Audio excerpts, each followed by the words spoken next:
كما لا يحب العمل المشترك كذلك لا يحب القلب المشترك. العمل المشترك لا يقبله، والقلب المشترك لا يقبل عليه. Maksudnya, sebagaimana Allah tidak menerima amal yang dipersekutukan dengan lainnya, demikian pula Allah tidak suka pada hati yang bersekutu.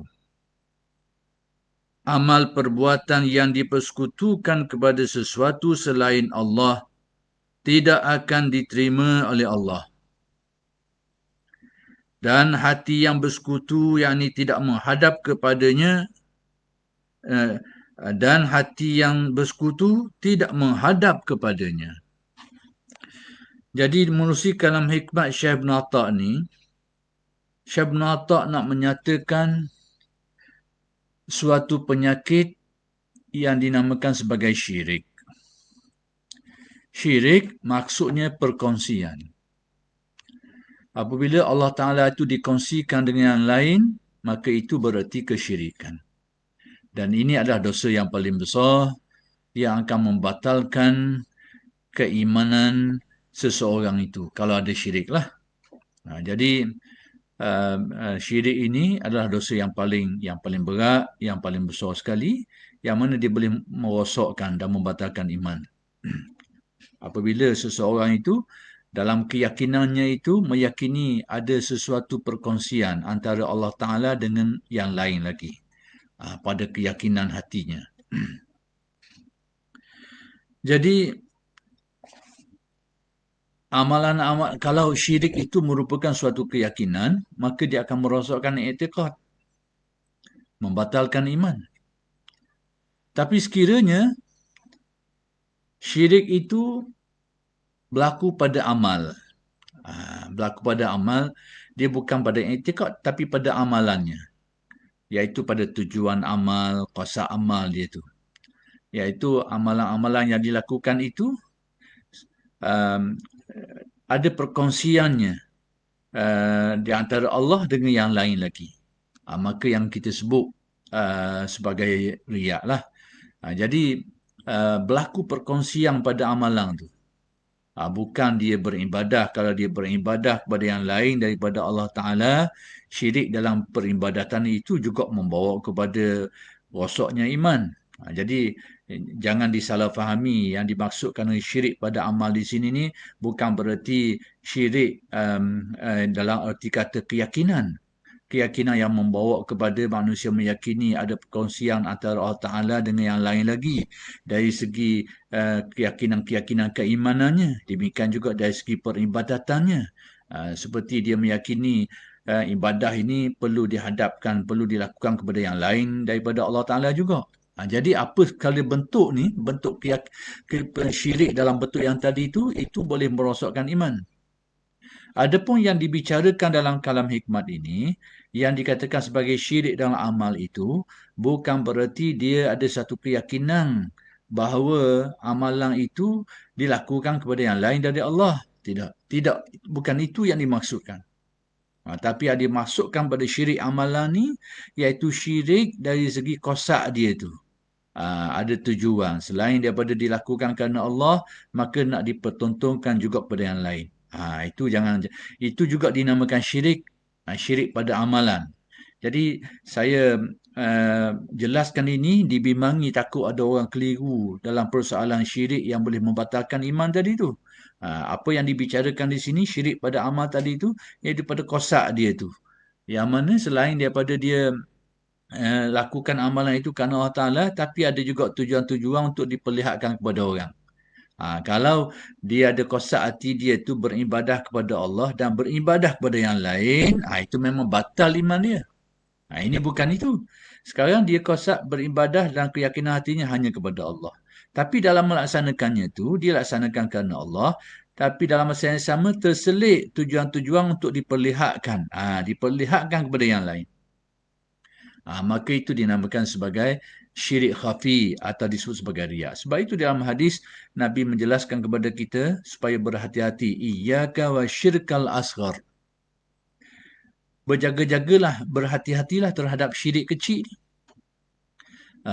Jadi syirik kecil ni yang dijelaskan di dalam riwayat ini adalah riya itu. Jadi kenapa riya ini dinamakan sebagai syirik kecil? Atas nama syirik juga. Jadi kembali kepada makna lughawi dia tu. Syirik di sini dari segi bahasa dia tu, iaitu syirik di sini dengan makna perkongsian. Kalau perkongsian ini dalam keyakinan, dalam peribadatan memang membatalkan iman. Tapi sekarang bukan dari jenis tu. Sekarang jenisnya perkongsiannya dalam keyakinannya tetap kepada Allah. Ibadahnya juga tetap ditujukan kepada Allah. Tapi nak diperlihatkan kepada yang lain, kepada makhluk dan sebagainya. Itu juga ada makna perkongsian. Cuma perkongsian ini tidaklah membawa kepada terbatalnya iman. Tapi rosak amalan tu. Kerana riak ni dinamakan juga sebagai syirik kerana ada makna perkongsian tadi tu. Cuma tinggal lagi perkongsian dalam bentuk yang lain sikit, iaitu dia nak pertontonkan, nak perlihatkan amalannya kepada orang lain dengan harapan supaya orang tahu amalan dia, kebaikan dia, lalu dia mendapat kedudukan pada pandangan orang. Orang akan pandang dia menginginkan itu supaya orang pandang dia ni sebagai orang yang berbuat ibadah, suka buat ibadah, orang yang banyak kelebihan dan sebagainya. Jadi dipertontonkan kebaikannya itu dengan harapan supaya orang ada tanggapan itu terhadapnya. Sekalipun tak ada orang yang beranggapan seperti itu pada dia. Tapi dengan niat dia itu sudah menjadi amalan dia itu sebagai amalan yang dinamakan sebagai riak. Sudah ada makna syirik khafinya tu. Sekalipun tak ada seorang pun, dia mengharapkan supaya ini disanjung, dipuji dengan ibadah dan kebaikan yang dibuat. Tapi seorang hapuk tak ada puji dia. Bahkan ada cela dia pula. Sekalipun orang cela, orang puji, terbalik daripada kehendak dia, dia tetap dikira sebagai syirik sudah tercemar dengan syirik khafi kerana atas tujuan dia tadi. Dia ada niat untuk tujuan itu. Jadi inilah yang dibicarakan di sini. Maka kata Syekh bin Atta', sebagaimana Allah Ta'ala tidak suka amalan yang ada perkongsian padanya, yang ini ditujukan kerana Allah, sama-sama ada nak diperlihatkan kepada yang lain. Bukan dia beribadah kepada makhluk, tidak. Tapi dia nak memperlihatkan. Nak memperlihatkan kepada yang lain. Apa yang kita sebut ini sebagai riak lah. Itu ada makna perkongsiannya. Jadi perkongsian jenis ni ini membatalkan pahala amalan dia tu. Amalan dia tu dari segi syarak, bila cukup syarat hukum fiqhnya, sah dari segi syaraknya. Tapi dari segi hukum tasawuf, dia batal. Sudah dibincangkan dulu tentang tahap-tahap kerosakan akibat daripada amalan riak ni. Kerana riak ni pun banyak status dia juga sudah dijelaskan oleh ulama'. Apakah semua riak itu boleh membatalkan keseluruhan atau sebahagiannya, sudah dijelaskan. Kesimpulan mudahnya, riak ini sekiranya menjadi tujuan utama, penggerak utama kepada amalannya itu, dia akan membatalkan keseluruhan. Tapi sekiranya tujuan itu adalah sebahagian kecil, peratusannya kecil, amalan itu masih diterima, tapi dari segi nilaian, dari segi ganjaran pahala yang akan diberikan Allah itu akan berkurangan menurut kadar keikhlasan dia itu. Itu dari satu segi ada ulama' beri dhabit macam tu. Ada juga yang mengatakan mana usul, mana furuk. Mana asal tujuan, mana tujuan cabang dia tu. Kalau asal tujuannya itu adalah kerana Allah Ta'ala, tapi tengah tu ada furuk, ada cabang dia itu, ada tujuan riak, maka yang itu masih diterima. Jadi berbagai-bagai dhabit lah yang dijelaskan oleh ulama' dalam menilai amalan-amalan yang bercampur dengan riak ni.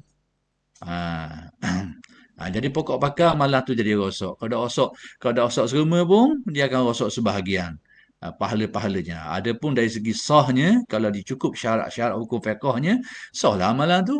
Tapi penerimaan Allah Ta'ala, penilaian ganjaran, itu akan jadi terhalang, akan jadi rosak dengan penyakit-penyakit seperti ini.